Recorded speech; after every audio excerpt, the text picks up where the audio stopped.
Hi guys, welcome back. Taking a look at another rifle scope today. If you remember, we already took a look at the Archon optic scope for long range work. Now I'm going to take a look at something from Discovery Optics. So these are both companies that are producing at the more affordable end of the market. They're not costing £3,000 to £4,000 like a lot of rifle scopes do. So they may be a more interesting option for, a large majority of the market that simply doesn't have £4,000 or dollars to drop on an optic. This one is the GEN2 PRS from Discovery, and it's in 5 to 25 magnification.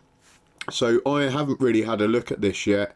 I'm actually in the process of moving house right now, so I'm going to unbox this in front of you guys. We're going to take a look at some of the specs. I'll be learning along with you, and then I'm going to mount it on a rifle just to give you guys an idea of some of the difficulties that people have mounting a scope on a rifle, some of the mistakes you can make, and the pretty easy ways around that. To be fair, it's actually a pretty easy job once you know what you're not supposed to do.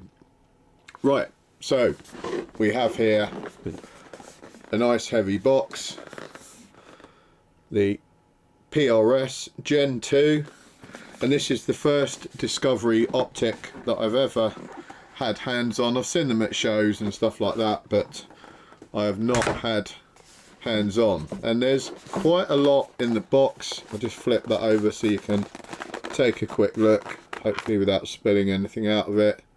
So we obviously have the optic on there, but there's multiple other pieces in there as well. So let's go through what we've got there first. So in the back here, right, we've actually got a set of scope rings. And to be fair, they look pretty rugged. Let's get them out and have a quick inspection. So they don't look bad at all, quite well machined. 34mm, so that tells us we've got a 34mm tube, but it's actually quite nice that it comes with some mounts, because that's one of the things that people often forget about when buying an optic. They buy the optic, forget to buy the mounts, and then of course you have to wait and get mounts. They're not the easiest things to source. You probably have to get them on the internet most of the time, and they're not cheap. They come at a pretty high price. So a pair of 34mm mounts in the box, nicely packaged, and we'll put them on in a minute. We have a sunshade there, looks like the rear shade, sprung loaded.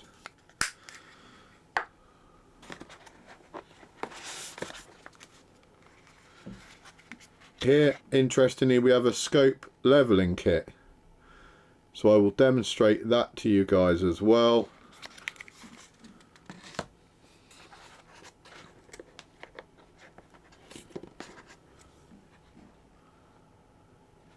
Then we have this small knob here, which we will find out in a second where that goes. I would imagine that screws onto the magnification ring.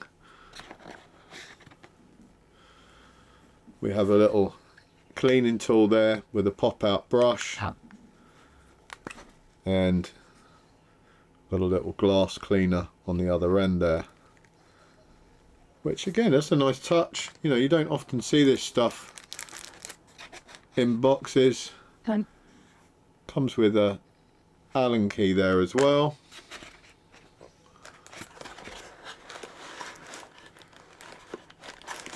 Lift the scope out, so we have the sunshade at the front there, popping down, and then the main scope itself. So that comes with the front shade on there again, flip up variant. Very, very chunky looking scope. We got that 34mm tube, 5 to 25 mag on the back. Then we've also got our focus for the reticle. Very large PRS style turrets. I mean, look at the dims of that. Very easy to grab hold of. really nice clicks on that, really nice. I'm very impressed so far. That's nice precise clicks. We've got our windage over here as well, again very precise. Then we have our parallax adjustment here and illuminated reticle here.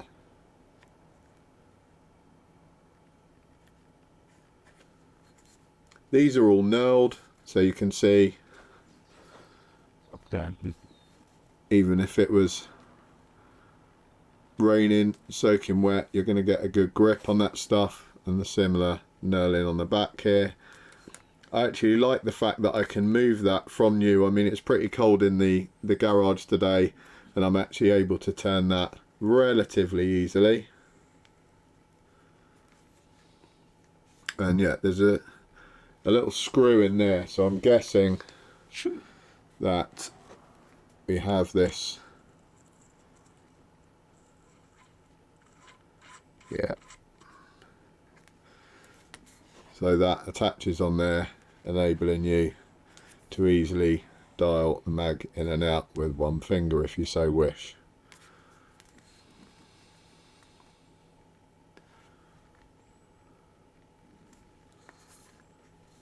So it does come with this temporary little cover for the back there, but we can, if we so wish, pop that one on.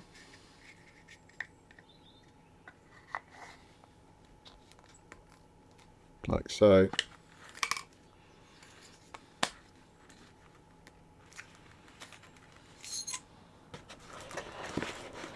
And it does actually still fit in the box with that one on. I'm guessing it doesn't take the extra sunshade, which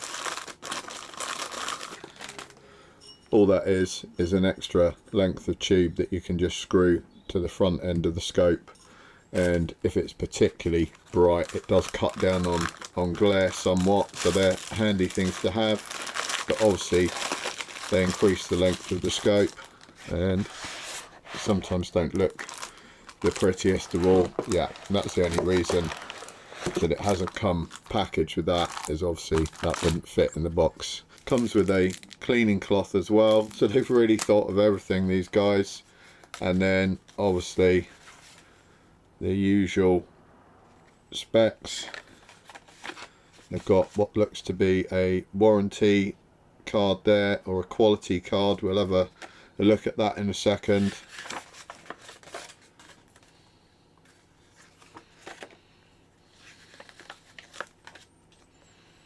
And then we've got an instruction leaflet there.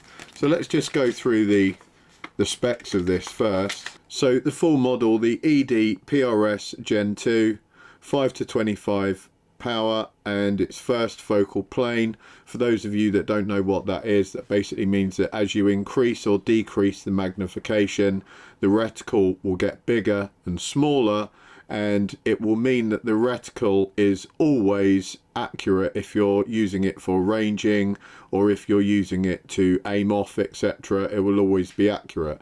On a second focal plane scope, as you dial the magnification up and down, there will only be one point in that magnification where the reticle is actually accurate and you can use it for your measurements, etc. Both of those have pros and cons. Obviously, one of the biggest pros to the second focal plane is the reticle is always quite large and you're able to see it very well. One of the cons with the first focal plane is that as you dial down in magnification, the reticle gets smaller, but that is quite rare to actually dial right down in mag on these. And to be fair, when you're going to be using it for ranging and measuring at target, you are going to have it dialed high in mag, so then your reticle is going to be nice and big anyway. You can use it very easily. So I do actually prefer first focal plane scopes, because even if you sort of bump the magnification a bit and you don't realize it, it's still going to be accurate. You're still going to be able to predict where your shot's falling and call it from the reticle, whereas on a second focal plane scope, that is very easy to be inaccurate with. And more to the point, it's quite a rough marking. Normally they have a number on there that's like demarked in red or something that you're supposed to set it to, and that denotes accurate reticle markings. But really and truthfully, I'm not 100% each time I stick it on that red number, because it could be just a couple of mils off either way, and then your whole measurement is off, and at long range that makes a big difference. Eye relief 3.4 inches. That's about standard, so that's the amount that you need your eye to be away from the back of the scope, which is normally about a fist wide, which is not far off of 3.4 inches to be fair. You obviously don't want a rifle scope for centre fire where your eye is really close to the rear of the scope, because under recoil it's just going to smack you straight in the eye. Click values on this are 0.1 MRAD. Total adjustment in elevation 36 MRAD. So that's actually pretty good. I've got no issues with that whatsoever. That's plenty enough for, you know, 1,000-yard work. A total adjustment on windage 17 MRAD, which is really good. Objective size 56mm, which is pretty standard for a 30mm tube scope, and obviously it is a 34mm tube scope. Illuminated, yes, we have the illuminated reticle. Total length 16.3 inches. Weight 44.3 ounces, and then it's shockproof, waterproof, fogproof and nitrogen filled. And we can tell it is nitrogen filled because it has this little valve in the bottom which has got Discovery Optics written on it. You can see it down below there, and that's where it's been filled with, it's been purged and then filled with nitrogen. And we have two of those cards there. So that is covering a hell of a lot of quality inspection. So we've got one for assembly procedures and one for quality control, checking and inspections. Very, very impressive Discovery. You know, that's one of the main things that we have concerns with on a rifle scope, is whether or not it's going to offer you, you know, repeatable and consistent performance, whether or not the reticle markings are going to be correct, whether or not the turret adjustments are going to be correct. And it's great to see that you've done gone the extra mile and not only done the checks but also recorded that you've done them, signed them off for a specific date, so that if there's any issue you can go back, and that kind of holds people accountable within the company. There's a lot less chance of employees ducking out of doing a good job when they're assembling these things if they know that that robust quality procedure's in place and it's going to be looked back at, and maybe they're going to be looked back at. You know, it keeps people in line. So let's have a look at putting this on a rifle. So we have here a Remington 260 Rem in a custom chassis, true flight barrel, MDT HSS chassis, KRG bolt knob, enlarged lug from Mickett Dolphin gun, and then we've got a tier 1 Picatinny on there. So these mounts also come with their own hex wrench, so we can just loosen off the bottoms, get it sat on the gun like so, and the front one I normally put up pretty much as far to the front as I can without sitting too far over the pick mount, so it's sort of one back from I think its furthest possible position. Let's say I'll speed up some of this for you so it's not gonna drive you too crazy. And just for now we'll pop them about there. We might have to change that in a second.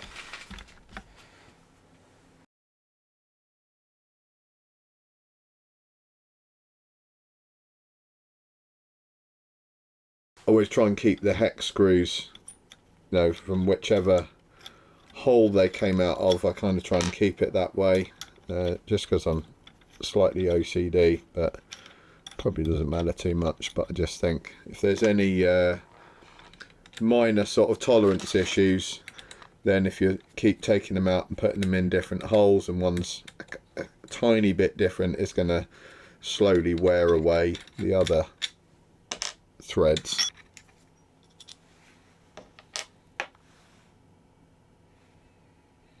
And it actually tells us on there 20 inch pounds, and we'll get to that in a second, but I'm glad that they put that on there. So let's sit the scope on here like so.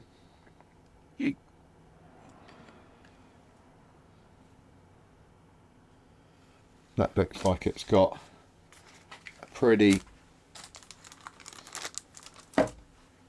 good amount of play there. You want to be able to move it a little bit back and forth to get it in the right position, because in a second you want to stick your head behind the scope as you would if you were shooting the rifle and work out your eye relief. So you're going to work out the distance that your eye is to the back of the scope. So I'll try and show you what I mean. If we move this forward, so I'm going to get on the rifle if I can, because the camera's kind of in an awkward position.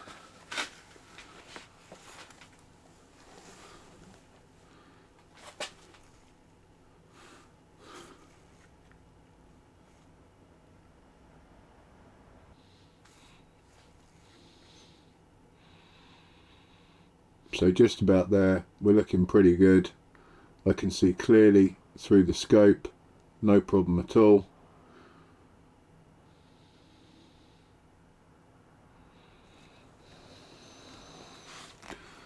If anything, these mounts are set up a little high. My preference would be to drop these down a little, because as we can see,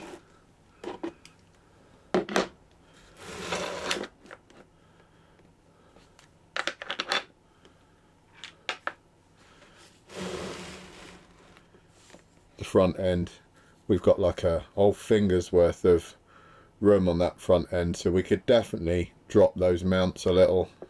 So with this scope leveling kit, we can see we've got this angle piece and this section here which has got a groove cut in it. It's also got a slimmer angle piece. If the scope was dropped down lower to the rifle, you would use that one. But basically all we're going to do is take this piece here, place it on top of our pick rail where it's going to sit flat, and then we're going to take this piece here, the thinnest end of the wedge first, and then the flat piece would be facing the top and it would sit underneath the scope, and as you push it in, that is going to create a perfect flat bottom between the pick rail and the scope bottom itself. And then you can just wiggle all that around until it sits perfectly flat, and you can actually take a look. If I now check behind the rifle, just eyeball it, everything should be bang on. Yeah, looks pretty good. So a nice bit of kit for checking level, nice and easy. You can do that with a bobble level if you need to, but that is a very, very easy way to do it. After that, it's just a case of replacing these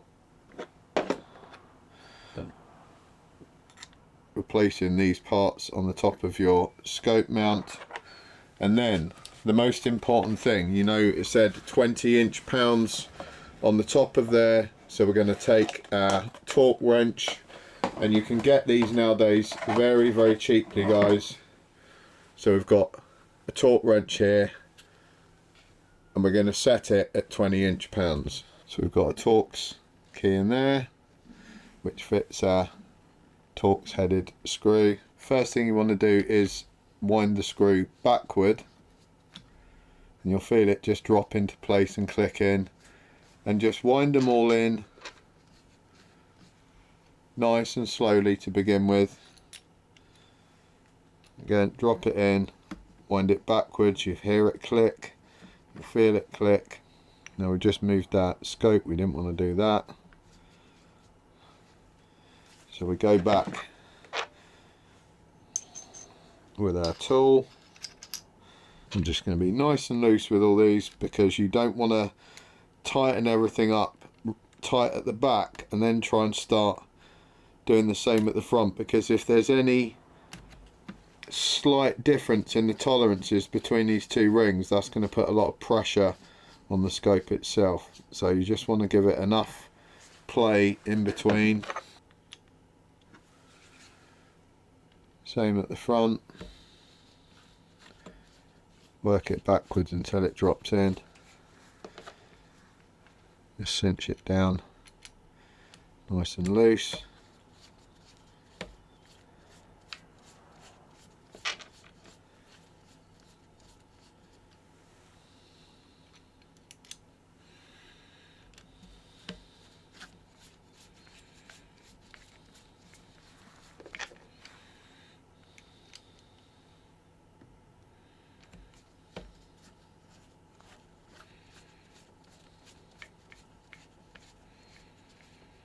Right, now we can start tightening down the little, so we're going to just work from corner to corner here.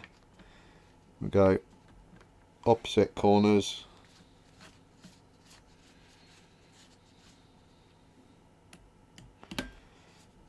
The reason you go corner to corner is because if you tighten it too much on one side, it will like touch the two bits of metal together, one side, and then the other will be a really wide gap, and you want to try and make everything here as consistent as you possibly can, because consistent force on each side of this mount is going to provide what you want on the scope, is a really good firm fit. You don't want loads of force one side and not the other. Right, now we can start adding the 20-inch pounds, so just going to keep winding. So we slipped at 20, torque wrench just slips, and then go to the opposite side, slips again,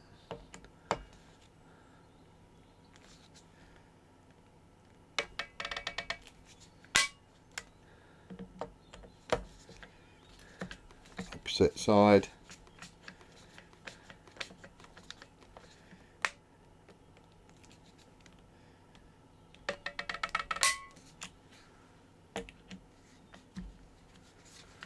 same at the back.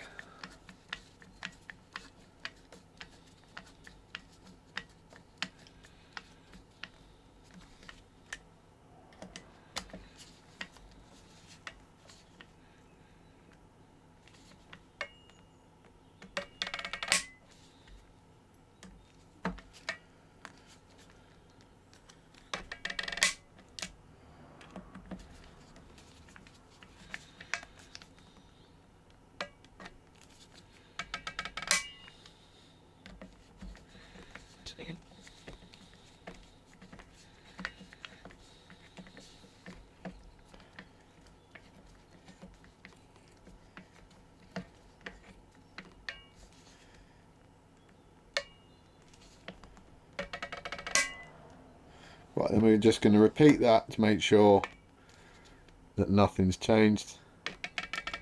You can see there was a little bit more torque applied to that one. Nothing on there. Nothing on there. Or that one. Sometimes you just, there's a little tiny bit on that one. Just wound a little bit further in, because as you tighten them all up it just changes things slightly. And what happens if you do this hand tight without torquing it, you get inconsistent pressure. So you'll get, you know, if you did it hand tight, for instance, you would have more force generated on that one than perhaps that one. And then as you start getting recoil through the system, this loose one will start working its way out, because that one's nice and snug and tight and this is sitting loose basically. So you've got to torque everything down. Now we got our scope mounted, as you can see. As I said, a little bit high. This might suit some systems. I know that they do other options in the rings, so you could get a lower ring on here. I would definitely go lower. I mean, half the reason it's high is because I've got quite a high mounted Picatinny rail on there to start with, but I have got another set of rings there that are going to hold me a bit lower, so I'll probably mount those on when we take this out to shoot, and just so it's a little bit lower down. The reason you want it lower is because when you start getting to closer ranges, then the higher you are off the height of the bore, the more difficult it's going to be to make close range hits, because your bore and your scope height are so far away from each other. And the other thing is, of course, you want to be able to get your eye on that, and for me it's a little high. If I come down onto where I would normally be sat with my cheek, you can see that actually my eye is kind of virtually on the bottom of this, so I would want to be sat a little bit higher up here. I can adjust that on this buttstock, but I'd rather keep my position low if I can. Just a quick note on these mounts, they've also kindly added 25 inch-pounds on here, so that's the torque setting for your base screw there, 25 inch-pounds, and then they've added the tube size there, because when you have a bunch of these sat around, it can be difficult to work out which one's which, so kind of cool that they've done that. So really nice little touches from Discovery. I'm very impressed with the setup of all this, how they've laid everything out. It's very, very cool. Now the manual on these is actually pretty good, but one thing it doesn't mention is the zero stop feature, which is important, and that is this piece here, which simply undoes. You could use a coin or a screwdriver. I've undone it partially already, but if we take that right out the top there, take that off, and then the whole assembly just comes apart like so, and then you can just pop it back in and zero it wherever you wish. So once you've got your 100-yard zero, you would then seat that like so, sit back down. There's knurled pieces in there which fit together, so now you've got your clicks. Once you set that back to zero so you know where you're at, you can then wind that back in.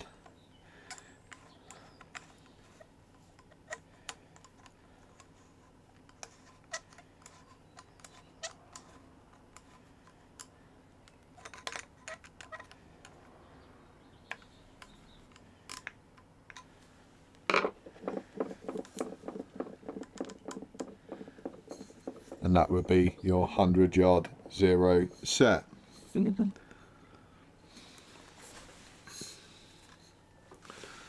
Zero stop on the windage is standard method. You've got these holes here which would fit your Allen key, which they supply with the scope, and then it's just a matter of opening them up, not completely, don't take the screws out of there, but just open them up and you'll be able to slip that windage around and then set that to zero as well.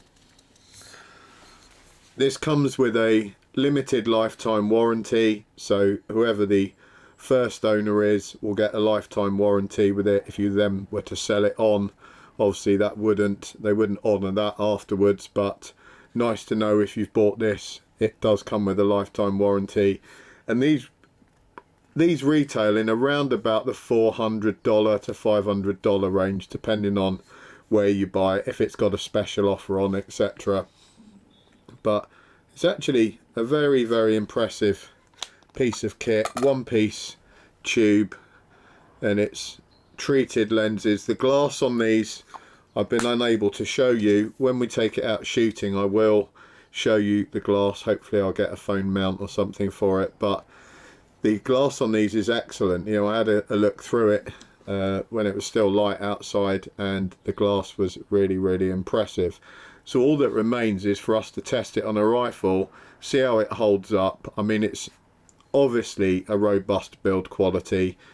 Modern day scopes are generally pretty good. I mean, I wouldn't sling most scopes on the top of a 50 cal, but for a 308 or a 260 rem like the rifle system we've got here, I would say it would probably do pretty damn well. For the money, it is really good quality, and I'm very, very impressed with the way they've laid all that out in there. You know, you couldn't ask for more in terms of the accessories that come with that. It's really, really nice. If you specified the ring height, if you knew that you wanted the medium rings or the low rings and you specified that as well, you would literally have everything in that box you need to get set up on your rifle. For the price, $400 to $500, that is absolutely amazing, because you can pay $300 to $400 just for the mounts on their own these days. Obviously the sphere mounts, you know, at that price are going to be maybe of better quality, but it really depends on your application. And if you're just someone who goes down the range, you know, once or twice a month and shoots a bit, you're probably not going to need to spend $300 or $400 on a set of mounts. You know, these would be absolutely fine for the job. You're really paying for, you know, the robustness of the build quality when you get into that high level stuff. Scope wise, you're obviously paying for the mechanics and the quality assurance, but it looks like they've done a pretty good job of the quality assurance. So hats off to Discovery. Really nice looking optic. I know you can buy these from Optics Warehouse in the UK if you want to buy something over here and it, you know, you don't want to order it from overseas. They also ship, I believe, from Poland to the EU, so if you're in the EU you can get one pretty simply from a Polish dealer. And of course they ship from China as well, so if you're in that region then that's going to be pretty simple for you. Guys, I hope you found that of some use. If you're thinking of buying one of these, it gives you at least the overview and an idea how to get it mounted. Keep an eye on the channel, because I will be coming back from the range once I've moved house and the weather's improved slightly. We'll be getting these out, testing them at the range, seeing how they perform. I'll be shooting some groups with them, and we'll give a comparison between the Discovery and the Arken, because they're in a similar price range. They're aimed at a similar market, you know, the long range shooting community and people that don't want to spend a huge amount of money on scopes. I mean, they are a tenth of the price of some of the optics out there, so that's a considerable saving. What we want to see is, will they stand up to the recoil? You know, will they stand up to a bit of abuse? I'll also do a long-term review on these as well, because that is the most important thing with these optics. It's all well and good us saying, yeah, it looks good, these are nice, you know, it's got this feature and that feature, but none of that means much if we can't say after a year that it's still working on the rifle. So I'll definitely keep you guys up to date on that as well. Thanks a lot for watching. Take care. I'll see you next time.